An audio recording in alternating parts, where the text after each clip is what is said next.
আপনি কি কখনো নামাজে দাঁড়িয়ে চেয়েছেন অন্তত একটু কান্না আসুক, কিন্তু চোখ শুকনো থেকে গেছে, হৃদয়টা যেন পাথর হয়ে গেছে?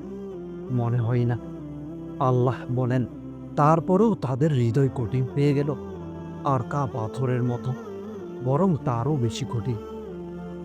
তো প্রিয় দিনই ভাই ও বোন, যদি হৃদয় নরম করতে চান, প্রতিদিন একটু সময় বের করুন।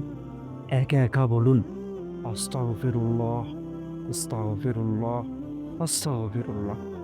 এটা শুধু মুখেরই আমল না, এটি এক ধরনের দরজার চাবি, যা আল্লাহর রহমতের দরজা খুলে দেয়।